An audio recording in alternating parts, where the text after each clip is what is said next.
El Danubio era una línea que Roma llamaba frontera, como si un hombre pudiera domesticar el mundo. En la orilla norte no había estandartes ni formación, había familias, ruedas hundidas en barro, mantas húmedas, niños con los ojos clavados en el agua como si el río fuera un tribunal que decide quién respira mañana.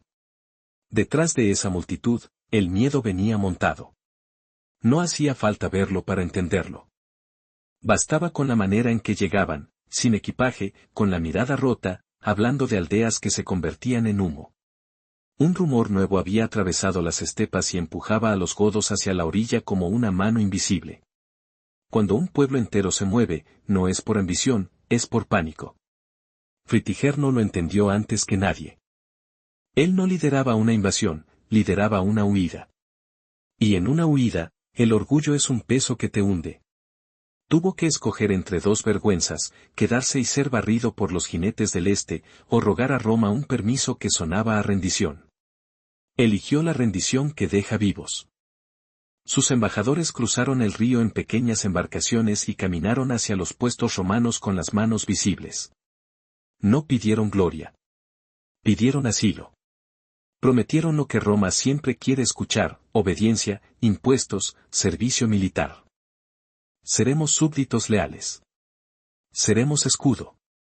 Solo dejadnos vivir. Era una oferta con sabor a sangre, la sangre futura que Roma podría exprimir.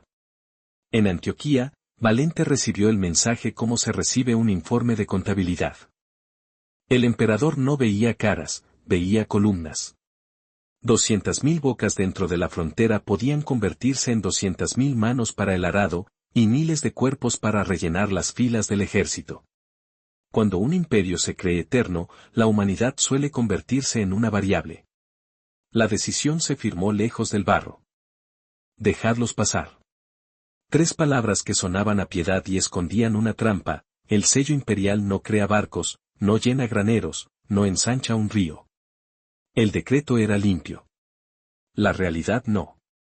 En la frontera, los oficiales tuvieron que convertir esa orden en logística. Y la logística, cuando llega tarde, se parece al castigo. Había pocas barcazas. Había corrientes traicioneras. Había demasiada gente. Los romanos intentaron imponer filas, registros, turnos. Los escribas anotaban nombres en tablillas que se mojaban, y cada nombre mal escrito era otra persona convertida en sombra. Cada retraso producía empujones. Cada empujón producía gritos. Y cada grito recordaba algo que Roma no quería admitir: la disciplina no es magia, es alimento y tiempo. El cruce no fue heroico. Fue torpe y desesperado. Carros desmontados para hacer plataformas, troncos atados con cuerdas, animales que se resistían al agua. Algunos intentaron nadar. Otros se subieron a lo que flotara. Muchos no entendían la lengua de los soldados romanos, entendían el tono. El tono de quien vigila un problema, no de quien recibe a un huésped. Aún así, cruzaron. Porque lo que venía detrás era peor que el río. La orilla romana no los recibió con casas ni campos listos. Los recibió con vallas improvisadas y órdenes cortas. Campamentos. Controles. Puntos de reparto.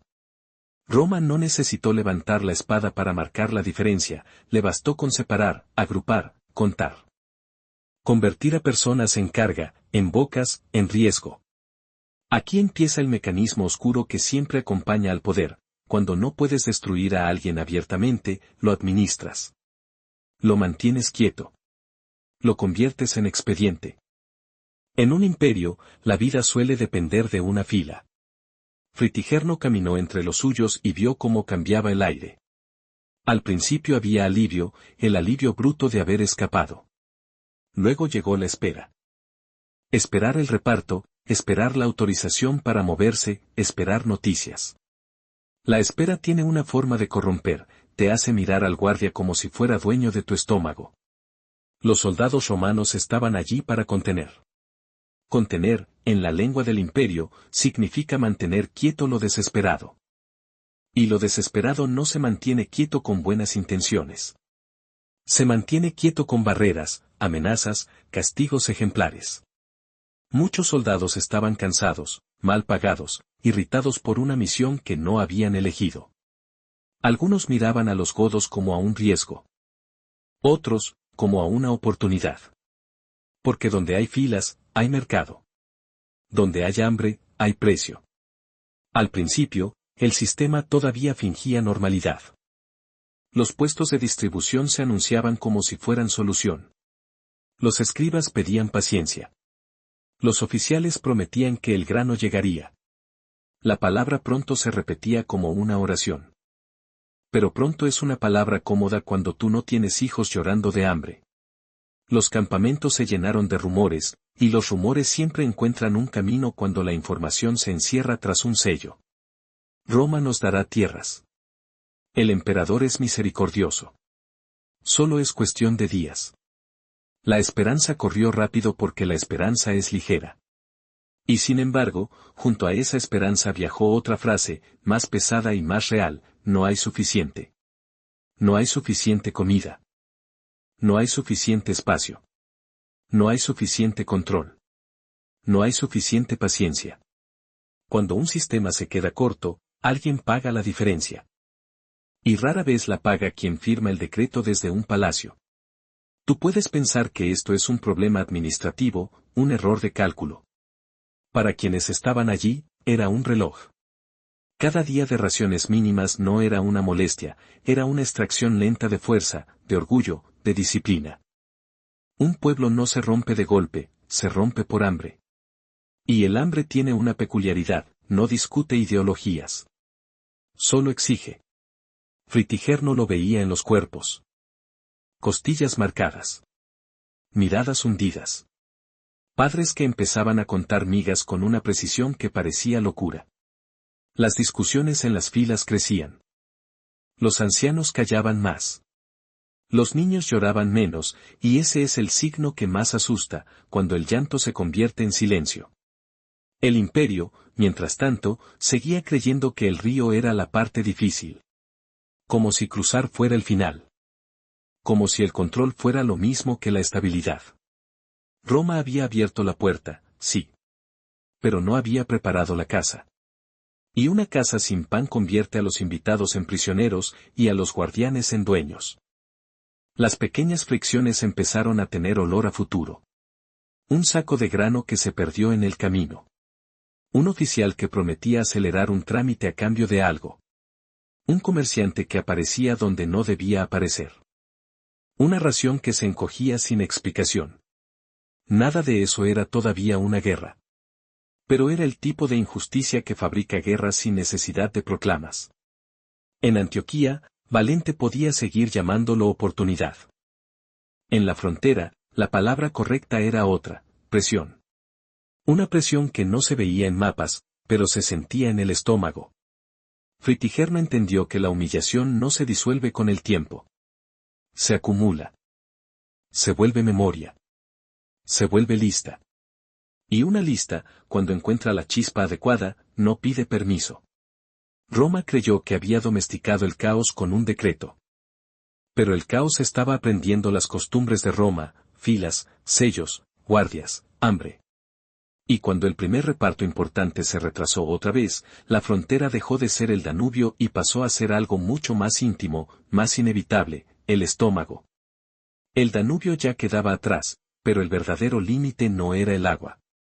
Era el hambre.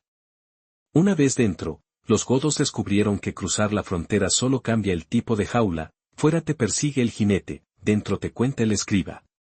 En los campamentos de Tracia, Roma organizó la vida con cuerdas, tablillas y guardias. Todo tenía un lugar y un turno. Eso es lo que hace un imperio cuando teme perder el control: convierte a la gente en un flujo que se puede medir. Primero separa a las familias, luego las agrupa, luego las inmoviliza. Y cuando el pan es escaso, la fila se vuelve una herramienta política. Los responsables romanos en la zona tenían nombres y rangos. Lupicino y Máximo. En los informes serían oficiales encargados. En la realidad eran la bisagra entre la orden de Valente y la carne de la gente. No veían una multitud asustada, veían un inventario. Un inventario que podía rendir beneficios. El grano imperial destinado a los recién llegados empezó a retrasarse. Los sacos no desaparecen en el aire, desaparecen en manos. Las caravanas se desviaban, los almacenes se abrían a horas extrañas, y de pronto el hambre dejó de ser una consecuencia del caos y se convirtió en un negocio. Esa es la diferencia crucial: cuando el sufrimiento se vuelve rentable, alguien se encarga de que dure. Al principio, la gente todavía esperaba. Esperaba que Roma cumpliera lo prometido, que el sello tuviera un corazón. Pero el cuerpo no espera mucho. Los ancianos se apagaban primero. Los niños, después. Y los hombres que habían sido guerreros empezaron a parecer sombras, no por cobardía, sino por falta de calorías. En un campamento, la dignidad se mide por la distancia entre tu boca y la olla. Fritigerno lo veía todo. Lo peor, para un líder, no es perder una batalla, es ver cómo tu gente pierde la fe en ti sin que tú puedas hacer nada. Él había apostado por el asilo. Había tragado la humillación de pedir permiso. Ahora miraba los rostros hundidos y entendía el riesgo: si el campamento estallaba en ese momento, rodeados por fuerzas romanas y sin preparación, la historia terminaría allí mismo, en una matanza rápida y olvidable. Así que hizo lo que hacen los líderes cuando no pueden atacar todavía: contuvo. Calmó. Prometió paciencia. Les dijo a los suyos que el tiempo también es un arma. Y mientras lo decía, iba acumulando otra cosa por dentro, más pesada que la paciencia: una contabilidad de agravios. Entonces llegó la oferta. No fue anunciada como crueldad. Fue anunciada como solución. Un mercado improvisado, tolerado por la autoridad, donde la desesperación se podía convertir en intercambio. ¿Queréis carne? La frase, en boca de quien controla los almacenes, suena a generosidad. Pero enseguida aparece el precio, y el precio revela el sistema. El campamento empezó a entenderlo: el hambre no era solo falta de pan, era una palanca. Se ofrecían alimentos miserables a cambio de lo único que aún podía vender una familia desesperada: lo que más duele. No hace falta recrearse en imágenes para sentir el frío de esa lógica. Basta con aceptar el hecho esencial: cuando un Estado permite que la supervivencia tenga precio, el cuerpo del pobre se convierte en moneda. Tú imagina ese momento desde dentro, no desde la épica, sino desde la cocina. Un padre que mira a su hijo y calcula días. Una madre que mira la olla y calcula horas. No es maldad. Es derrota. Y Roma, que se presentaba como civilización, estaba enseñando su método más antiguo: domesticar con necesidad. Fritigerno tragó saliva y no gritó. No se lanzó contra los guardias. No proclamó venganza. Porque entendía otra regla: la indignación sin plan solo sirve para que te aplasten más rápido. Dejó que la rabia se asentara como sedimento. Dejó que el campamento aprendiera la lección completa: que dentro del imperio también se puede morir, solo que más lento, más administrado, más útil para el bolsillo de otros. Lupicino, sin embargo, no era estúpido. Sabía que estaba jugando con un barril de pólvora.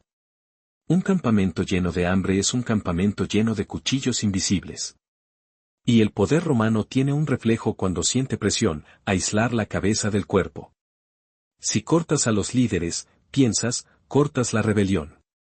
Por eso llegó la invitación a Marcianópolis. Un banquete. Una mesa. Una ciudad con murallas. La cortesía como jaula.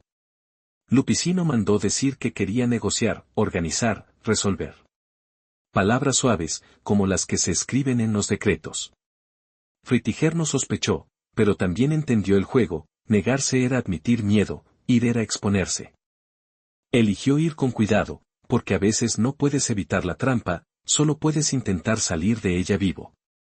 Dentro de la ciudad, el banquete tenía el olor clásico del poder: carne para unos pocos, vino, lámparas, conversación controlada.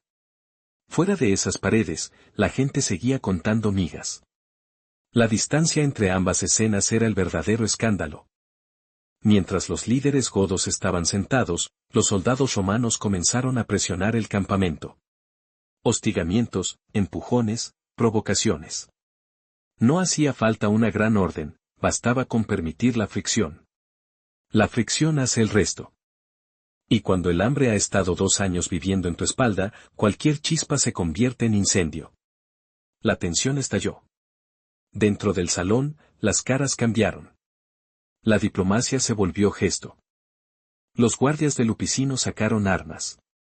No era una discusión que se iba de las manos, era el momento en que la máscara cae. La intención era clara: asustar, retener, quizás eliminar a la escolta, quizá eliminar al líder si se abría la ocasión. Convertir la negociación en captura.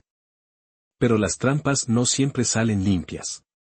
En el caos de voces y movimiento, Fritigerno reaccionó más rápido que lo que Lupicino había calculado. No ganó por fuerza, ganó por instinto. Si la puerta se cierra, no discutes con la puerta, la atraviesas antes de que termine de cerrarse. Hubo gritos, carreras, cuerpos chocando en pasillos estrechos. No hace falta pintar la escena con sangre para entenderla, era la ruptura total de un pacto. La operación humanitaria acababa de convertirse en una guerra civil en miniatura. Fritigerno salió de Marcianópolis como se sale de un juicio injusto, con vida, pero sin ilusión. Encontró a su gente fuera, tensa, hambrienta, armada con lo que pudiera ser arma. Y aquí ocurrió el cambio irreversible. Hasta ese día, el dolor había sido una espera. A partir de ese día, el dolor se convirtió en dirección. Roma había cruzado una línea que a veces es más grave que una derrota militar, la línea del engaño. Cuando un poder promete protección y entrega abuso, lo que mata no es solo el hambre, es la confianza. Y cuando se rompe la confianza, no hay vuelta atrás. Fritigerno no necesitó un discurso largo. No necesitó inventar propaganda. Tenía pruebas vivas en cada cuerpo flaco del campamento. Tenía historias en cada familia. Tenía un enemigo con uniforme y un nombre claro: Roma. El mismo imperio que les había abierto la puerta, ahora les mostraba lo que había detrás de la puerta. Si hasta entonces había habido una esperanza de integración, de convertirse en súbditos leales, esa esperanza murió en Marcianópolis. Y lo que la sustituyó no fue una ideología, fue algo más elemental: la necesidad de no volver a estar de rodillas. Los primeros golpes de esa nueva fase no fueron una invasión organizada. Fueron la reacción de un pueblo empujado a la esquina. Saqueos para comer, incendios como mensaje, movimientos rápidos por el campo, búsqueda de provisiones, liberación de los suyos donde pudieran encontrarlos. La frontera del Danubio había desaparecido como frontera moral mucho antes de desaparecer en el mapa. Y mientras Valente seguía lejos, creyendo que su decreto había sido una oportunidad, los Balcanes empezaron a aprender otra verdad: cuando el poder juega con el hambre aprende a devolver el golpe. Valente tenía refuerzos en camino. Lo sabía. Y aún así decidió marchar solo hacia la colina donde le esperaban. 2 años pueden parecer poco en un mapa.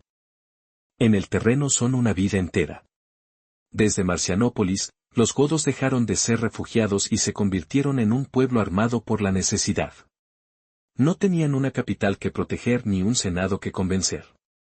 Tenían estómagos, familias y una memoria reciente de abuso. Se movieron por Tracia y los Balcanes como se mueve el hambre, sin ceremonias, buscando granos, ganado, cobijo. Donde la autoridad romana era fuerte, se escondían o rodeaban. Donde la autoridad era débil, entraban. Roma, que se había vendido a sí misma como orden, descubrió lo caro que es mantener el orden cuando tu propio sistema lo ha envenenado. Cada villa quemada no era solo pérdida económica, era un mensaje: el pacto ya no existía. Los propietarios cerraban puertas, los recaudadores dejaban de viajar, los campesinos huían a las ciudades amuralladas. La región se llenó de columnas de humo que funcionaban como un idioma nuevo.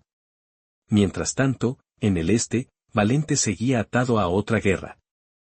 Persia no es un enemigo que puedas ignorar solo porque en el Danubio hay problemas.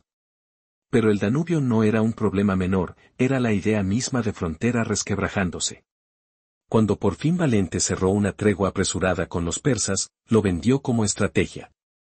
En realidad, era urgencia. Necesitaba volver a Occidente con un golpe definitivo, un golpe que borrara el desorden y, de paso, le devolviera el brillo. Aquí aparece la parte menos militar y más humana del desastre, el orgullo. El emperador de Occidente, Graciano, era joven y venía acumulando victorias. Los mensajeros llevaron noticias como cuchillos. Graciano había derrotado a otros grupos bárbaros y su nombre empezaba a sonar como el del Salvador. En un imperio de títulos, el aplauso es una moneda peligrosa. Valente no quería compartir la escena. No quería que la historia recordara el día en que dos emperadores vencieron, quería que recordara el día en que él, solo, restauró el orden. Graciano le envió una carta clara, casi suplicante: espera. Estoy marchando hacia ti con refuerzos. No ataques solo. Era lógica básica, incluso para un emperador. Pero el poder, cuando se siente amenazado por el prestigio ajeno, se vuelve sordo a la lógica. Valente llegó a las cercanías de Adrianópolis en el verano de 378. La ciudad, en Tracia, era un punto de paso y un símbolo. Roma todavía tenía murallas, todavía tenía carreteras, todavía tenía el lenguaje de campaña. Y allí, en su campamento, Valente recibió el informe que le faltaba para convencerse, exploradores diciendo que Fritigerno tenía pocos hombres, que era una oportunidad, que el golpe era fácil. Informes fatalmente erróneos no suenan a error inocente cuando sabes cómo funciona un ejército, a veces son incompetencia, a veces son miedo a decir la verdad a un emperador impaciente, a veces son la necesidad de dar buenas noticias para sobrevivir a la corte. Valente miró el mapa. Miró a sus generales. Y escuchó dos voces. La de la prudencia, que decía: espera a Graciano y aplasta con fuerza combinada. Y la de la vanidad, que decía: si esperas, el triunfo se divide, si atacas ahora, la gloria es tuya. El 9 de agosto, con el calor subiendo desde temprano, tomó la decisión. Dejó atrás parte del equipaje. Dejó atrás, sobre todo, lo más absurdo de dejar atrás en agosto: reservas extra de agua. Porque la prisa por la victoria siempre roba primero lo que parece peso y luego descubre que era supervivencia. El ejército salió de Adrianópolis y avanzó unos 14 kilómetros hacia la posición Goda. 14 kilómetros no son nada en una marcha tranquila. Bajo el sol del mediodía, con equipo pesado, con hambre desde el amanecer, con la garganta seca, 14 kilómetros se convierten en una prueba de obediencia. Los hombres llevaban metal, cuero, escudos, lanzas, pan duro. El sudor empapaba la lana hasta hacerla una carga más. El polvo levantado por miles de pasos se pegaba a la boca y a los pulmones como una capa áspera. Si tú hubieras estado allí, no habrías pensado en estrategia. Habrías pensado en agua. Cuando por fin divisaron la colina, vieron algo que no era un simple campamento. Era un círculo de carros, rueda contra rueda, formando una muralla improvisada. El lajer germánico, una fortaleza móvil. Dentro estaban las familias, el botín, los animales, los ancianos. Fuera, la infantería golpeaba escudos y gritaba para parecer más numerosa de lo que quizás era. El sonido era parte del muro. Valente detuvo la marcha y comenzó la maniobra que decide muchas batallas antes de que empiece el choque: desplegarse. Pasar de columna de marcha a línea de combate. Es un proceso delicado. Si lo haces con calma, te da orden. Si lo haces con prisa, te da caos. El ala derecha de la caballería llegó primero y tomó posición. La infantería empezó a formarse en el centro. Pero el ala izquierda de la caballería, la que debía proteger el flanco vulnerable, aún estaba llegando dispersa. El ejército estaba, literalmente, incompleto. Era un cuerpo con un costado desnudo, parado bajo el sol, mirando una colina que gritaba. Y en ese instante apareció la pregunta que nadie pudo contestar: ¿dónde están los caballos godos? Los godos eran conocidos por su caballería. Pero allí, frente a la muralla de carros, se veía sobre todo infantería. Había un vacío inquietante, una ausencia que no encajaba con la reputación del enemigo.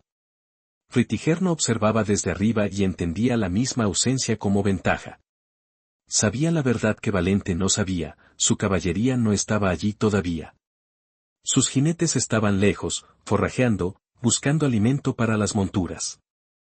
Eso significaba una cosa: necesitaba tiempo. No para negociar de verdad, sino para esperar a que su fuerza decisiva regresara. Y aquí entra el gesto más frío del capítulo, usar la diplomacia como arma de desgaste. Fritigerno envió a un intermediario religioso, un sacerdote cristiano arriano, hacia las líneas romanas. Manos en alto. Palabras de paz. Pidió tierras, pidió grano, pidió lo mismo que había pedido al cruzar el Danubio. Era una oferta diseñada no para cerrar la guerra, sino para mantener a los romanos quietos bajo el sol. Valente mordió el anzuelo porque el anzuelo alimentaba su ego. Le gustaba la idea de que los bárbaros suplicaran. Le gustaba la escena, el emperador romano, dueño de la situación, dictando condiciones. Exigió rehenes nobles como garantía. Fritigerno respondió con una pausa calculada, necesitaba tiempo para buscarlos entre las familias. Esperad. La palabra perfecta. No es un no. Es una cuerda que estira el reloj. El tiempo pasó. Los legionarios permanecieron de pie, encerrados en metal, con la boca seca. La disciplina, esa palabra que Roma adoraba, empezó a sentirse como un castigo físico. Los oficiales gritaban para mantener líneas rectas, pero el cuerpo humano no es una estatua, se mueve, se desespera, inventa decisiones. Y entonces llegó el siguiente golpe psicológico. En la franja seca entre ambos ejércitos, los godos prendieron fuego al rastrojo. El humo avanzó con el viento hacia los romanos como una pared negra y caliente. No era un ataque en el sentido clásico. Era una manera de alterar la vista, la respiración, la comunicación. Un ejército que no ve ni oye bien es un ejército que empieza a separarse de sí mismo. El humo irritó ojos y gargantas. Los hombres tosían dentro de sus cascos. Los centuriones levantaban señales que se perdían en la nube. La ansiedad se convirtió en furia, la furia del que siente que lo están humillando sin que nadie le permita reaccionar. El mecanismo era claro, cansancio más sed más humo igual a pérdida de control. En el flanco derecho, una unidad de élite no aguantó más. Sin orden clara, sin trompeta, rompieron la fila y avanzaron. Fue un impulso, no una estrategia. Chocaron contra la línea goda y se vieron obligados a retroceder en desorden. Pero el daño ya estaba hecho, una vez que una parte avanza, el resto interpreta el movimiento como señal de ataque. La negociación, que nunca había sido real, se disolvió en un instante. Valente se vio arrastrado por su propia formación. Si no ordenaba el ataque general, su vanguardia quedaría aislada. Así que dio la orden. Las legiones empezaron a subir la colina, tropezando entre humo y terreno irregular, convencidas de que por fin podían aplastar al enemigo inferior. Pero nadie miraba hacia el horizonte con la pregunta correcta. Nadie miraba hacia las colinas lejanas a su espalda. Nadie imaginaba que el tiempo que acababan de regalar, con su paciencia forzada bajo el sol, estaba a punto de volver convertido en ruido. Una nube de polvo se levantó en la distancia, creciendo rápido, demasiado rápido para ser un rebaño o un convoy lento. El suelo empezó a vibrar con un ritmo que no era metáfora. Era el sonido que un soldado reconoce tarde, muchos caballos al galope, viniendo justo cuando tu costado aún no está listo. La trampa estaba a punto de cerrarse. Y en ese momento, la ausencia dejó de ser un misterio y se convirtió en sentencia. La caballería goda no había desaparecido, solo estaba llegando. La nube de polvo que se levantó en el horizonte no era un detalle del paisaje. Era la respuesta a una pregunta que Valente no había querido formular en voz alta: ¿dónde están los caballos? Hasta ese instante, el emperador todavía podía imaginar que dominaba la escena. Tenía a sus hombres desplegándose, tenía el enemigo frente a él, tenía un intermediario hablando de paz. Incluso el humo que venía del rastrojo incendiado podía interpretarse como un truco menor, un gesto desesperado de quien sabe que va a ser aplastado. Roma había ganado guerras con peores incomodidades. Roma tenía disciplina. Roma tenía acero. Pero la disciplina no bebe agua. El acero no respira por ti. Los legionarios llevaban horas bajo el sol de Tracia. No era un sol agradable de verano, era un sol que cocina. La lana empapada pesaba, el metal calentaba como si lo hubieran dejado sobre brasas, y la sed convertía la boca en una herida. Tú no necesitas imaginar miles de muertos para comprender lo esencial: un ejército, antes de romperse, se irrita.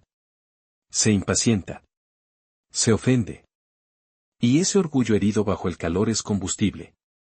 Fritiger no lo sabía. Por eso jugó a la paz como se juega a la cuerda, para que el otro se cansara tirando. Envió mensajeros, pidió tiempo, prometió rehenes que ya vienen, estiró cada minuto como quien estira una vida. Y cuando el humo empezó a tragarse señales y voces, el campo dejó de ser un tablero y se convirtió en un lugar físico, hostil, que erosionaba la coordinación romana desde dentro. Valente, por su parte, ya estaba atrapado en su propia decisión. Había despreciado la carta de Graciano, había marchado sin esperar, había dejado atrás parte del agua. Si ahora retrocedía, no solo retrocedía un ejército, retrocedía su prestigio. Y el prestigio, para un emperador, es una forma de armadura. Sin él, la corte te huele débil. Cuando una unidad avanzó sin orden, por pura desesperación ante la espera y el humo, el mecanismo se desató. No fue una conspiración. Fue un reflejo colectivo: si ellos atacan, nosotros no podemos quedarnos quietos. La línea entera empezó a moverse como una ola. Y Valente, obligado a elegir entre parecer indeciso o convertir el caos en ataque general, dio la orden. Los romanos subieron la colina hacia el círculo de carros. En teoría, era el momento del golpe. En la práctica, era una subida torpe, hecha de tropiezos en terreno irregular, con los ojos llorando por el humo, con la garganta raspando en cada respiración. Los escudos, diseñados para defender, se volvían pesados como puertas. Las voces de los centuriones se perdían. El ejército avanzaba, sí, pero avanzaba incompleto, el flanco izquierdo todavía estaba en formación imperfecta. Y ahí, justo ahí, llegó el sonido. Al principio fue un retumbo bajo, como un trueno encerrado. Luego se volvió un rugido de tierra golpeada. No hacía falta verlo para sentirlo en las piernas: caballos a galope rápido. Muchísimos. Un ejército puede ignorar una señal en el cielo, no puede ignorar que el suelo tiembla. La caballería de Alateo y Safrax apareció por el costado como una tormenta que no pide permiso. Jinetes acorazados, lanzas bajas, velocidad pura. No venían a luchar bonito. Venían a cortar el costado abierto de la formación romana, a morder justo donde el cuerpo aún no había cerrado su defensa. La caballería romana del ala izquierda, que debía ser la respuesta, no tuvo tiempo de ser nada. Estaba dispersa, a medio despegar, sorprendida por el impacto. En segundos, lo que en los manuales sería un choque se convirtió en desintegración. No porque fueran cobardes por naturaleza, sino porque un caballo que te golpea a plena carrera no es una idea, es un muro en movimiento. Los jinetes imperiales huyeron o fueron arrollados. Y al huir, abrieron un vacío que valía más que una victoria, un hueco por el que podía entrar el resto. Entonces se cerró el círculo. Desde arriba, la infantería goda dejó de gritar como espectáculo y empezó a moverse como cuchilla. Salieron de detrás de los carros y bajaron a la pendiente, frescos en comparación con los romanos que venían agotados. Ya no defendían un campamento, defendían un tiempo ganado. Y ahora ese tiempo se convertía en muerte para el que lo había regalado. Los romanos, entrenados para combatir con espacio, empezaron a perder lo único que hace posible la disciplina: el espacio entre cuerpos. Al ser presionados por el frente y mordidos por el flanco, retrocedieron sin querer hacia su propio centro. La formación se compactó. Una cohorte empujó a otra. Un hombre intentó levantar el brazo y chocó con el hombro del compañero. No era miedo en el sentido romántico, era asfixia. La técnica militar que los había hecho conquistar el Mediterráneo dependía de poder moverse, lanzar, replegar, reorganizar. Cuando ya no puedes mover el codo, ya no estás combatiendo, estás sobreviviendo dentro de una prensa humana. Aquí la guerra muestra su rostro más feo sin necesidad de describir sangre: la guerra como accidente industrial. Metal, calor, polvo, presión. El ruido de cientos de escudos golpeándose sin coordinación. El aire volviéndose denso por el humo y por la tierra levantada. Los gritos perdiendo sentido porque nadie sabe quién manda a quién. Las órdenes no mueren por falta de valentía, mueren porque no se oyen. Los estandartes, esos símbolos de que Roma está aquí, empezaron a tambalearse. Y cuando un estandarte cae, no cae una tela, cae una brújula. Los hombres ya no ven un punto al que replegarse, un lugar al que pertenecer.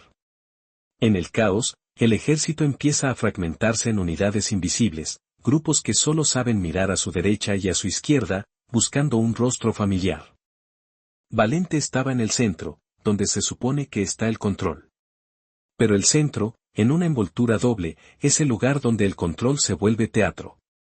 Su guardia personal, los que debían mantenerle un círculo de aire, luchaba por centímetros. El emperador veía, como si lo viera desde fuera de su cuerpo, que sus flancos se habían ido. Veía, a lo lejos, caballos romanos huyendo. Veía a sus veteranos doblarse bajo presión.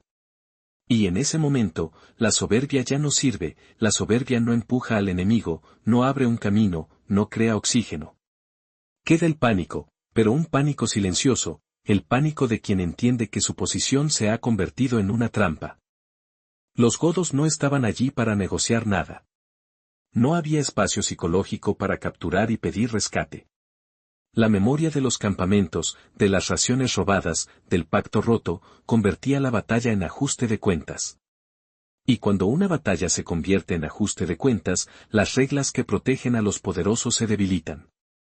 La estructura de mando romana se disolvió por una razón simple: los mensajeros no podían moverse, los oficiales no podían ver, los centuriones no podían corregir.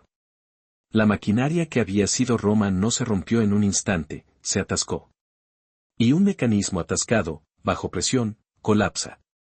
A medida que la tarde avanzaba y el sol bajaba, la colina y el valle se llenaron de una luz rojiza que no necesitaba dramatización. Todo estaba cubierto de polvo. Las armaduras ya no brillaban. Los rostros ya no distinguían amigo de enemigo con claridad. Y en medio de ese remolino, Valente dejó de ser Augusto y volvió a ser un hombre herido, buscando la salida que su orgullo había negado unas horas antes. Alguien intentó sacarlo del centro. No fue un gesto heroico, fue un acto desesperado de supervivencia institucional. Si el emperador muere allí, el imperio de Oriente se queda sin cabeza en un día. Su guardia reducida lo arrastró, lo empujó, lo sostuvo. Retroceder se volvió una carrera torpe entre cuerpos y humo. Un repliegue sin orden, más parecido a una huida que a una maniobra. Encontraron una estructura pobre en una colina cercana, una granja fortificada, muros de piedra, techo de paja. No era un palacio, pero servía para una cosa: cerrar una puerta y ganar minutos. Atrancaron con maderas, con muebles, con lo que hubiera. Subieron a las ventanas. Prepararon arcos. En ese instante, el emperador más poderoso del este estaba escondido en una casa campesina, respirando humo y miedo. Fuera, la batalla seguía devorando lo que quedaba del ejército. Pero los godos también tenían prisa, la prisa del vencedor que no quiere perder tiempo asediando una casa cuando abajo hay un campo lleno de botín. No sabían quién estaba dentro. Para ellos, era un nido más de romanos que se negaban a morir. Intentaron forzar la entrada. Recibieron flechas desde arriba. Se detuvieron. Evaluaron. Y tomaron una decisión que no tenía ideología, solo pragmatismo brutal: si una puerta no cede rápido, se quema. Trajeron paja seca, antorchas, leña. El humo empezó a entrar por grietas. Los defensores tosían arriba. Abajo, Valente sangraba y escuchaba. No hacía falta un discurso final. No hacía falta una última frase épica. En un día como ese, la muerte del poder no siempre viene con ceremonia, a veces viene con el sonido simple de la madera ardiendo. Las llamas agarraron el techo de paja con rapidez. El calor subió. Los hombres en el piso superior tuvieron que escoger entre saltar hacia las armas o quedarse y arder. Algunos eligieron el salto. Otros no se movieron. En la planta baja, el emperador quedó atrapado en una ironía perfecta: el hombre que había querido toda la gloria para sí mismo, ahora no podía comprar ni un camino de aire. Cuando el techo colapsó, el fuego no distinguió títulos. Y cuando el fuego se apagó, no quedó un cuerpo reconocible que pudiera ser llevado en procesión. La muerte de Valente, en vez de convertirse en monumento, se volvió ausencia.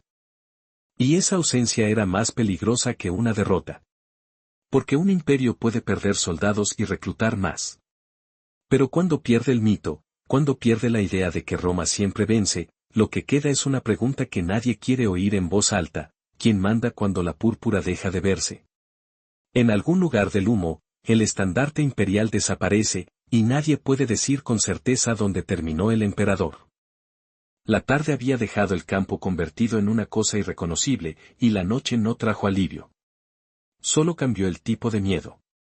Lo último que vieron muchos de los supervivientes no fue la victoria del enemigo, sino la desaparición de su propio centro, estandartes perdidos, órdenes sin destinatario, la sensación de que el imperio de Oriente se había quedado sin voz en mitad del humo. Los que lograron salir del cerco no salieron como un ejército. Salieron como hombres sueltos, con la urgencia animal de respirar y seguir caminando. Algunos tiraron armas para correr más rápido, otros se arrancaron partes del equipo para no morir de sed con metal pegado al cuerpo. No era cobardía heroica ni disciplina en retirada. Era el resultado lógico de una máquina que se había atascado. Cuando el sistema deja de funcionar, cada pieza busca su propia salvación. En el campo, los godos empezaron a moverse con antorchas. Ese detalle parece pequeño, pero dice mucho sobre la naturaleza de la noche. No buscaban negociar una rendición. Buscaban cobrar. Un pueblo que había aprendido que el hambre tiene precio, esa noche aprendía a cobrarlo en hierro, en oro, en telas, en todo lo que el enemigo llevaba encima.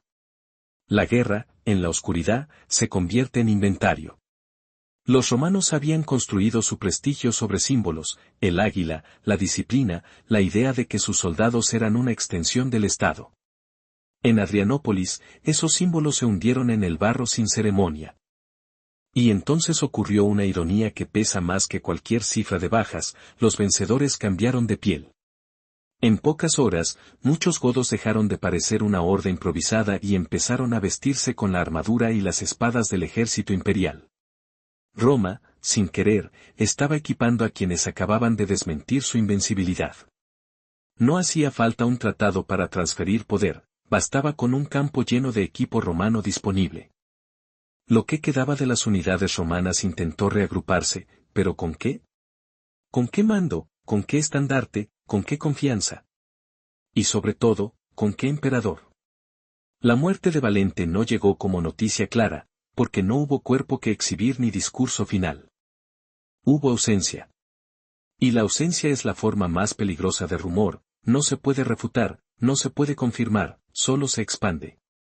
Algunos oficiales buscaron al emperador como se busca a una llave perdida en un incendio, con desesperación y sin método. Otros dejaron de buscar, porque intuían la respuesta. En las guerras antiguas, la figura del emperador era más que un comandante, era un punto de gravedad. Sin él, los hombres no solo pierden órdenes, pierden sentido. Los supervivientes corrieron hacia Adrianópolis porque era lo único sólido en un paisaje roto: murallas, puertas, piedra. La ciudad representaba lo que Roma sabía hacer mejor que nadie: resistir detrás de ingeniería. Y, sin embargo, en el camino a esas murallas empezó a formarse la escena que define el verdadero giro oscuro de este día. Los hombres no corrían solo del enemigo. Corrían hacia su propia gente. Llegaron a las puertas golpeando madera, gritando nombres, mostrando insignias, suplicando. Desde arriba, la guarnición y los magistrados miraron. Reconocían caras. Reconocían uniformes. Reconocían el terror. Pero detrás de esas figuras que pedían entrar, en la oscuridad, se veían antorchas moviéndose. Se veía el avance enemigo como un río de fuego lento. El dilema era simple y monstruoso. Si abrían, salvaban a los suyos, y probablemente introducían al enemigo. Si cerraban, salvaban la ciudad, y condenaban a los suyos. No era un dilema moral abstracto. Era una decisión de segundos con consecuencias de siglos. Y ahí apareció, desnuda, la lógica del poder. Roma prefería salvar la piedra antes que salvar la carne que defendía esa piedra. Las puertas no se abrieron. Los soldados fuera gritaron lo que grita cualquiera a quien su propia casa le niega entrada: traición. Pero la palabra traición se queda corta cuando el mecanismo es más frío. Esto no fue un golpe palaciego ni un complot, fue el miedo convirtiéndose en norma. Fue la ciudad decidiendo que el soldado es reemplazable y la muralla no. Fue el Estado devorando a sus propios brazos para que su cuerpo no se parta. Tú puedes mirar esa escena y pensar, no tenían opción. Y quizá no la tenían. Pero esa es precisamente la lección amarga: cuando un imperio llega al punto de no tener opción, es porque ya ha tomado demasiadas decisiones antes. Adrianópolis no solo fue una derrota militar. Fue el momento en que la comunidad romana mostró su prioridad real: la supervivencia de la estructura, no de las personas. Fuera de las murallas, los godos alcanzaron a los fugitivos. No hace falta describirlo con detalles para entender lo que significa. Bastan dos ideas: estaban agotados, desorganizados, y nadie venía a rescatarlos. Un ejército sin puerta es solo un montón de individuos. Y en esa noche, el Imperio de Oriente perdió no solo soldados, sino la confianza básica de que Roma protege a los suyos. Dentro de la ciudad, el pánico se volvió una enfermedad colectiva. Llegaron algunos que sí habían entrado antes de que se cerrara el acceso o por vías secundarias. Traían una historia fragmentada, confusa, peor precisamente por confusa. La caballería huyó. Las águilas cayeron. El emperador no está. En una ciudad, el rumor no se mueve como un mensajero, se mueve como humo, se mete en cada calle, en cada casa, y recuerda a todos que el poder puede desaparecer en un día. La pregunta de siempre, la que Roma odiaba oír, se instaló en las conversaciones: ¿y ahora qué? Los godos, eufóricos, rodearon Adrianópolis. Habían destruido un ejército en campo abierto. Habían desmentido una ley no escrita del mundo antiguo, que Roma, al final, siempre encuentra la forma de imponerse. La adrenalina de ese logro empuja a cometer el siguiente error. Muchos quisieron asaltar la ciudad como si la piedra fuera un enemigo que se rinde ante la valentía. Pero la ciudad no muestra emoción. La ciudad no tiene hambre en el mismo sentido. La ciudad tiene altura, tiene ángulos, tiene defensores detrás de parapetos. El coraje no rompe un muro bien construido. Los intentos de asalto chocaron con una realidad que los godos ya habían intuido antes: podían destruir legiones, sí, pero no tenían la tecnología para devorar ciudades romanas una tras otra. Fritigerno observó esa escena con frustración. Él no necesitaba otra victoria inútil.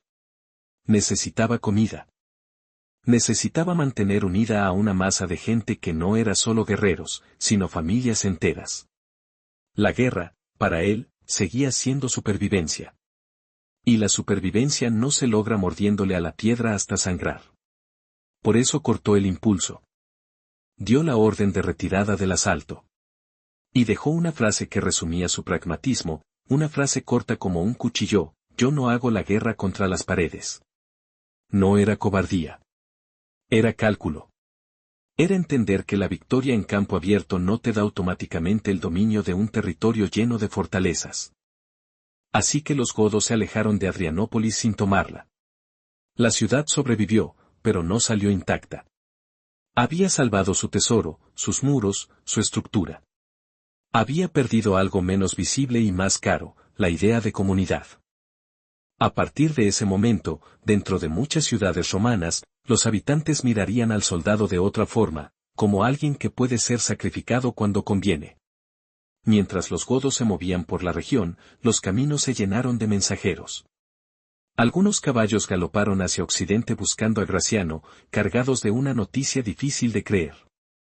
Otros corrieron hacia Constantinopla, llevando palabras que sonaban a fin de mundo: el ejército de Oriente ha sido destruido, el emperador ha desaparecido, la frontera ya no existe como frontera.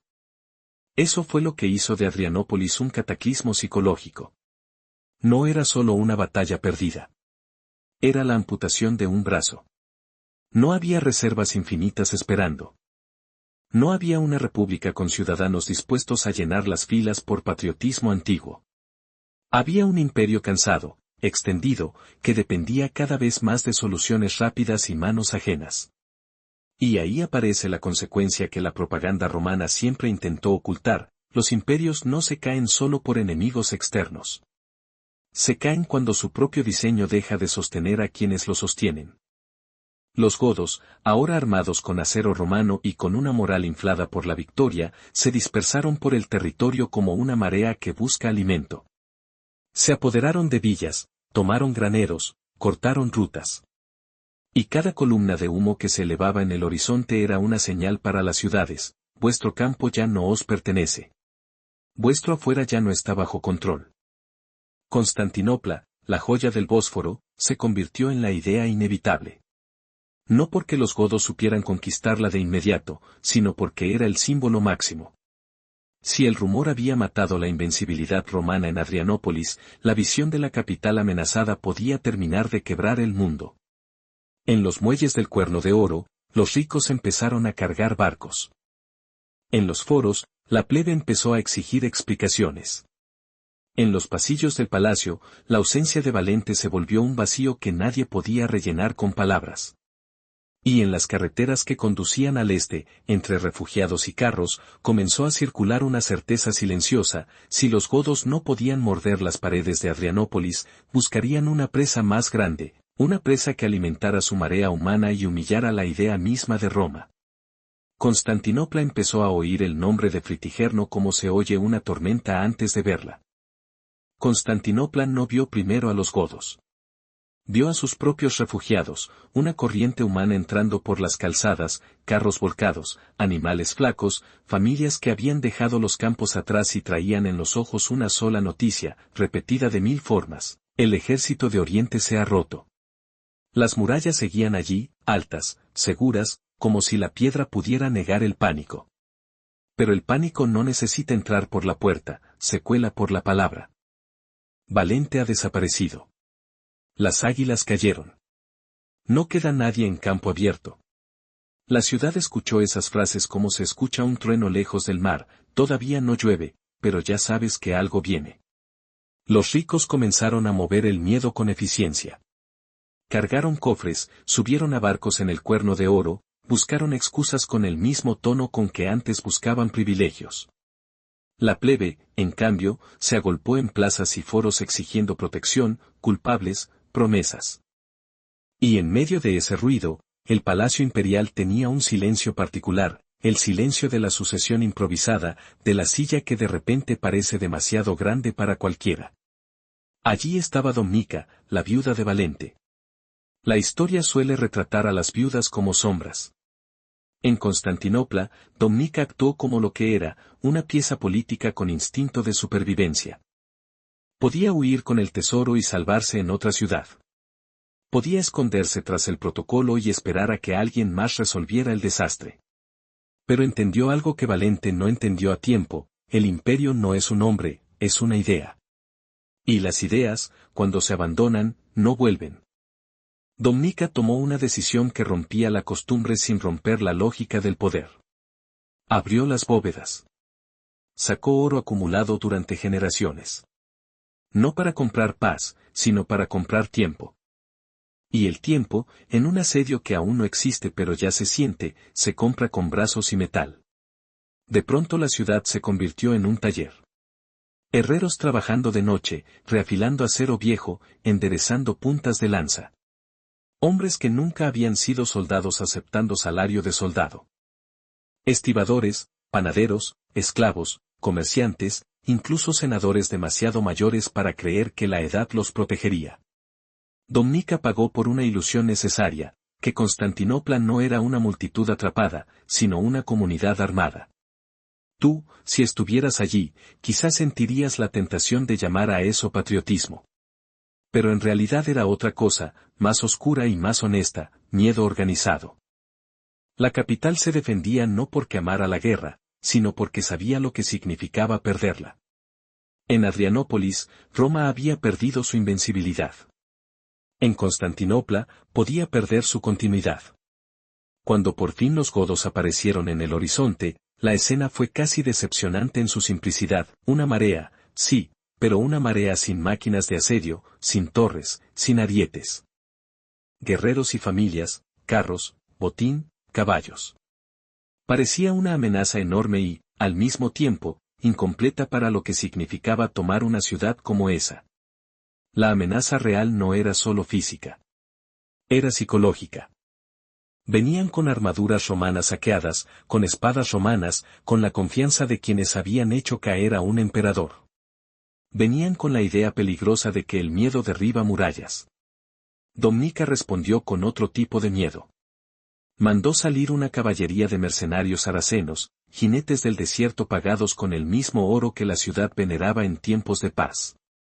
Su sola presencia era un mensaje: Roma podía ser derrotada por bárbaros, sí, pero también podía contratar bárbaros mejores. El choque fue rápido, confuso, y bastó una escena, un acto salvaje, fuera del código romano, para que el murmullo supersticioso se extendiera por la línea goda. No hacía falta narrarlo con detalle, bastaba con el hecho de que los mercenarios mostraron una ferocidad que parecía no humana, y en una época donde la religión y el rumor caminaban juntos, eso pesa más que una lanza. Los godos, que habían visto mucha muerte, vieron algo que interpretaron como monstruosidad. Y esa interpretación, más que la herida, fue el golpe. Porque un ejército también combate contra lo que cree, no solo contra lo que ve. Fritigerno, siempre más pragmático que ebrio de gloria, midió la ciudad con ojos fríos. Constantinopla no era un objetivo para ese momento. Era demasiado grande para rodearla con una masa de familias, demasiado alta para escalarla con impulsos. Y dentro había una población armada, alimentada por el tesoro, y una voluntad que no dependía de un emperador varón para existir. Se retiró. No como quien huye, sino como quien cambia de presa. No hago la guerra contra las paredes, habría podido repetir, porque la verdad seguía siendo la misma: ganar en campo abierto no te regala la ingeniería. Constantinopla celebró, pero el alivio duró lo que dura una respiración profunda en medio de un incendio. Porque la retirada no apagó el fuego, lo extendió. Los godos se dispersaron por las provincias como agua buscando grietas. Allí donde no había muralla, hubo saqueo. Allí donde el campo alimentaba una ciudad, el campo ardió. Y desde las torres, los romanos miraban impotentes como su mundo exterior se convertía en humo. En Occidente, Graciano recibió la noticia y entendió el tamaño del abismo. Podía avanzar y buscar una batalla decisiva, sí. Pero una batalla decisiva con un enemigo armado con equipo romano y eufórico por la victoria era una apuesta suicida. Si él moría, el imperio entero se partiría en anarquía. Así que hizo lo que hacen los gobernantes que aún pueden elegir: se atrincheró. Ganó tiempo sacrificando territorio. Dejó que la periferia sangrara para que el centro no colapsara. Ese gesto, que en los discursos se llamaría prudencia, fue otra forma de oscuridad, la oscuridad de los mapas donde algunas regiones se convierten en moneda de cambio. No es una traición teatral, es una matemática del poder. Para llenar el vacío en Oriente, necesitaban a alguien capaz de reconstruir un ejército sin mentirse. Llamaron a Teodosio, un general apartado, un hombre que no llegaba con triunfos recientes, sino con reputación de dureza. Cuando llegó, encontró un imperio que no tenía legiones en el sentido antiguo, sino restos, campesinos aterrorizados, veteranos sacados del retiro, reclutas que no querían mirarse al espejo con un casco romano porque les recordaba el valle donde había muerto Valente. Teodosio intentó al principio lo que el Estado siempre intenta primero: imponer disciplina por decreto. Castigos contra desertores. Reclutamientos forzados. Marcas de pertenencia. El lenguaje de la necesidad que se vuelve crueldad administrativa. Pero la crueldad no siempre produce valentía. A veces produce huida. Y cuando envió tropas nuevas al campo, descubrió una verdad amarga: el miedo ya estaba dentro del ADN político romano. Había hombres que preferían mutilar su capacidad de luchar antes que volver a ese tipo de muerte. Entonces Teodosio cambió de juego. Si no puedes derrotar al monstruo en el choque frontal, lo haces pasar hambre. Ordenó evitar grandes batallas. dejó de perseguir gloria y empezó a perseguir estómagos. Pequeños destacamentos emboscando grupos de forrajeo, cortando rutas, quemando depósitos, negando agua y comida. No era una guerra noble. Era una guerra lenta, sucia, pensada para quebrar la logística de una masa que incluía familias. Funcionó, porque la victoria no se come. Los godos tenían oro, tenían joyas, tenían seda robada, pero el oro no alimenta a un niño. Los campos que ellos mismos habían devastado ya no podían sostenerlos. Llegaron enfermedades. Llegó el agotamiento. Y con el agotamiento llegó lo que siempre llega a una coalición basada en la urgencia, fractura. Clanes discutiendo direcciones, bandas separándose, la unidad convertida en discusión constante. Teodosio miró esa grieta y entendió la solución más peligrosa: no podía expulsarlos, eran demasiados. No podía matarlos, el imperio no tenía fuerza. Así que hizo lo que un Estado hace cuando se queda sin alternativas limpias: negoció desde la debilidad y lo llamó paz. Ofreció pan y tierras. Ofreció estatus. Los convirtió en foederati, aliados asentados dentro de las fronteras. El Tratado de 382 cerró oficialmente la guerra, pero abrió otra puerta más profunda. Porque a esos aliados se les permitió conservar armas, conservar líderes propios, conservar cohesión tribal. No serían romanos dispersos dentro del sistema romano, serían un cuerpo dentro del cuerpo, un ejército dentro del ejército. En Constantinopla se celebró como triunfo. La capital necesitaba creer que el horror tenía final. Teodosio fue presentado como pacificador. Pero el precio estaba escrito en la calle, no en el pergamino. El ejército romano empezó a cambiar de cara. Las lenguas en los cuarteles ya no eran solo latín. Los cantos no seguían el mismo ritmo. Las manos que sostenían el águila podían admirarla, o verla como trofeo prestado. Roma había comprado tiempo. Y el tiempo, a veces, es lo único que se puede comprar. Pero lo compró invitando al lobo a dormir cerca del fuego, esperando que nunca volviera a tener hambre. Hay una imagen que resume esa era nueva: un desfile militar, flores cayendo desde balcones, la multitud celebrando la paz. Y entre los soldados, un joven godó caminando, mirando la ciudad no como un devoto mira un templo, sino como un cazador mira un terreno. No era famoso todavía. Nadie coreaba su nombre. Pero su mirada se detenía en puertas, en calles, en alturas. Como si memorizara. El mundo antiguo no terminó en Adrianópolis con un estallido limpio. Terminó con una transformación silenciosa. Roma sobrevivió, sí. Pero ya no era la Roma que creía poder ordenar el caos con un sello. Ahora negociaba. Ahora pagaba. Ahora dependía. Y esa es la lección más fría: los imperios raras veces mueren el día que pierden una batalla. Mueren el día que, para seguir vivos, aceptan dejar de ser ellos mismos. Constantinopla no vio primero a los godos. Vio a sus propios refugiados, una corriente humana entrando por las calzadas, carros volcados, animales flacos, familias que habían dejado los campos atrás y traían en los ojos una sola noticia, repetida de 1000 formas: el ejército de Oriente se ha roto. Las murallas seguían allí, altas, seguras, como si la piedra pudiera negar el pánico. Pero el pánico no necesita entrar por la puerta, se cuela por la palabra. Valente ha desaparecido. Las águilas cayeron. No queda nadie en campo abierto. La ciudad escuchó esas frases como se escucha un trueno lejos del mar: todavía no llueve, pero ya sabes que algo viene. Los ricos comenzaron a mover el miedo con eficiencia. Cargaron cofres, subieron a barcos en el cuerno de oro, buscaron excusas con el mismo tono con que antes buscaban privilegios. La plebe, en cambio, se agolpó en plazas y foros exigiendo protección, culpables, promesas. Y en medio de ese ruido, el palacio imperial tenía un silencio particular: el silencio de la sucesión improvisada, de la silla que de repente parece demasiado grande para cualquiera. Allí estaba Domica, la viuda de Valente. La historia suele retratar a las viudas como sombras.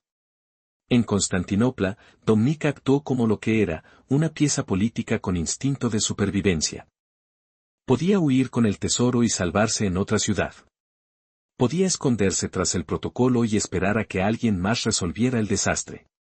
Pero entendió algo que Valente no entendió a tiempo: el imperio no es un hombre, es una idea. Y las ideas, cuando se abandonan, no vuelven. Domnica tomó una decisión que rompía la costumbre sin romper la lógica del poder. Abrió las bóvedas. Sacó oro acumulado durante generaciones. No para comprar paz, sino para comprar tiempo. Y el tiempo, en un asedio que aún no existe pero ya se siente, se compra con brazos y metal. De pronto la ciudad se convirtió en un taller. Herreros trabajando de noche, reafilando acero viejo, enderezando puntas de lanza. Hombres que nunca habían sido soldados aceptando salario de soldado. Estibadores, panaderos, esclavos, comerciantes, incluso senadores demasiado mayores para creer que la edad los protegería. Domnica pagó por una ilusión necesaria, que Constantinopla no era una multitud atrapada, sino una comunidad armada. Tú, si estuvieras allí, quizás sentirías la tentación de llamar a eso patriotismo. Pero en realidad era otra cosa, más oscura y más honesta: miedo organizado. La capital se defendía no porque amara la guerra, sino porque sabía lo que significaba perderla. En Adrianópolis, Roma había perdido su invencibilidad. En Constantinopla, podía perder su continuidad. Cuando por fin los godos aparecieron en el horizonte, la escena fue casi decepcionante en su simplicidad: una marea, sí, pero una marea sin máquinas de asedio, sin torres, sin arietes. Guerreros y familias, carros, botín, caballos. Parecía una amenaza enorme y, al mismo tiempo, incompleta para lo que significaba tomar una ciudad como esa. La amenaza real no era solo física. Era psicológica. Venían con armaduras romanas saqueadas, con espadas romanas, con la confianza de quienes habían hecho caer a un emperador. Venían con la idea peligrosa de que el miedo derriba murallas. Domnica respondió con otro tipo de miedo. Mandó salir una caballería de mercenarios saracenos, jinetes del desierto pagados con el mismo oro que la ciudad veneraba en tiempos de paz. Su sola presencia era un mensaje: Roma podía ser derrotada por bárbaros, sí, pero también podía contratar bárbaros mejores. El choque fue rápido, confuso, y bastó una escena, un acto salvaje, fuera del código romano, para que el murmullo supersticioso se extendiera por la línea goda. No hacía falta narrarlo con detalle, bastaba con el hecho de que los mercenarios mostraron una ferocidad que parecía no humana, y en una época donde la religión y el rumor caminaban juntos, eso pesa más que una lanza. Los godos, que habían visto mucha muerte, vieron algo que interpretaron como monstruosidad. Y esa interpretación, más que la herida, fue el golpe. Porque un ejército también combate contra lo que cree, no solo contra lo que ve. Fritigerno, siempre más pragmático que ebrio de gloria, midió la ciudad con ojos fríos. Constantinopla no era un objetivo para ese momento. Era demasiado grande para rodearla con una masa de familias, demasiado alta para escalarla con impulsos. Y dentro había una población armada, alimentada por el tesoro, y una voluntad que no dependía de un emperador varón para existir. Se retiró. No como quien huye, sino como quien cambia de presa. No hago la guerra contra las paredes, habría podido repetir, porque la verdad seguía siendo la misma: ganar en campo abierto no te regala la ingeniería. Constantinopla celebró, pero el alivio duró lo que dura una respiración profunda en medio de un incendio. Porque la retirada no apagó el fuego, lo extendió. Los godos se dispersaron por las provincias como agua buscando grietas. Allí donde no había muralla, hubo saqueo. Allí donde el campo alimentaba una ciudad, el campo ardió. Y desde las torres, los romanos miraban impotentes como su mundo exterior se convertía en humo. En Occidente, Graciano recibió la noticia y entendió el tamaño del abismo. Podía avanzar y buscar una batalla decisiva, sí. Pero una batalla decisiva con un enemigo armado con equipo romano y eufórico por la victoria era una apuesta suicida. Si él moría, el imperio entero se partiría en anarquía. Así que hizo lo que hacen los gobernantes que aún pueden elegir: se atrincheró. Ganó tiempo sacrificando territorio. Dejó que la periferia sangrara para que el centro no colapsara. Ese gesto, que en los discursos se llamaría prudencia, fue otra forma de oscuridad, la oscuridad de los mapas donde algunas regiones se convierten en moneda de cambio. No es una traición teatral, es una matemática del poder. Para llenar el vacío en Oriente, necesitaban a alguien capaz de reconstruir un ejército sin mentirse. Llamaron a Teodosio, un general apartado, un hombre que no llegaba con triunfos recientes, sino con reputación de dureza. Cuando llegó, encontró un imperio que no tenía legiones en el sentido antiguo, sino restos, campesinos aterrorizados, veteranos sacados del retiro, reclutas que no querían mirarse al espejo con un casco romano porque les recordaba el valle donde había muerto Valente. Teodosio intentó al principio lo que el Estado siempre intenta primero, imponer disciplina por decreto. Castigos contra desertores. Reclutamientos forzados. Marcas de pertenencia. El lenguaje de la necesidad que se vuelve crueldad administrativa. Pero la crueldad no siempre produce valentía. A veces produce huida. Y cuando envió tropas nuevas al campo, descubrió una verdad amarga: el miedo ya estaba dentro del ADN político romano. Había hombres que preferían mutilar su capacidad de luchar antes que volver a ese tipo de muerte. Entonces Teodosio cambió de juego. Si no puedes derrotar al monstruo en el choque frontal, lo haces pasar hambre. Ordenó evitar grandes batallas. Dejó de perseguir gloria y empezó a perseguir estómagos. Pequeños destacamentos emboscando grupos de forrajeo, cortando rutas, quemando depósitos, negando agua y comida. No era una guerra noble. Era una guerra lenta, sucia, pensada para quebrar la logística de una masa que incluía familias. Funcionó, porque la victoria no se come. Los godos tenían oro, tenían joyas, tenían seda robada, pero el oro no alimenta a un niño. Los campos que ellos mismos habían devastado ya no podían sostenerlos. Llegaron enfermedades. Llegó el agotamiento. Y con el agotamiento llegó lo que siempre llega a una coalición basada en la urgencia: fractura. Clanes discutiendo direcciones, bandas separándose, la unidad convertida en discusión constante. Teodosio miró esa grieta y entendió la solución más peligrosa: no podía expulsarlos, eran demasiados. No podía matarlos, el imperio no tenía fuerza. Así que hizo lo que un Estado hace cuando se queda sin alternativas limpias: negoció desde la debilidad y lo llamó paz. Ofreció pan y tierras. Ofreció estatus. Los convirtió en foederati, aliados asentados dentro de las fronteras. El Tratado de 382 cerró oficialmente la guerra, pero abrió otra puerta más profunda. Porque a esos aliados se les permitió conservar armas, conservar líderes propios, conservar cohesión tribal. No serían romanos dispersos dentro del sistema romano, serían un cuerpo dentro del cuerpo, un ejército dentro del ejército. En Constantinopla se celebró como triunfo. La capital necesitaba creer que el horror tenía final. Teodosio fue presentado como pacificador. Pero el precio estaba escrito en la calle, no en el pergamino. El ejército romano empezó a cambiar de cara. Las lenguas en los cuarteles ya no eran solo latín. Los cantos no seguían el mismo ritmo. Las manos que sostenían el águila podían admirarla, o verla como trofeo prestado. Roma había comprado tiempo. Y el tiempo, a veces, es lo único que se puede comprar. Pero lo compró invitando al lobo a dormir cerca del fuego, esperando que nunca volviera a tener hambre. Hay una imagen que resume esa era nueva: un desfile militar, flores cayendo desde balcones, la multitud celebrando la paz. Y entre los soldados, un joven godó caminando, mirando la ciudad no como un devoto mira un templo, sino como un cazador mira un terreno. No era famoso todavía. Nadie coreaba su nombre. Pero su mirada se detenía en puertas, en calles, en alturas. Como si memorizara. El mundo antiguo no terminó en Adrianópolis con un estallido limpio. Terminó con una transformación silenciosa. Roma sobrevivió, sí. Pero ya no era la Roma que creía poder ordenar el caos con un sello. Ahora negociaba. Ahora pagaba. Ahora dependía. Y esa es la lección más fría: Los imperios raras veces mueren el día que pierden una batalla.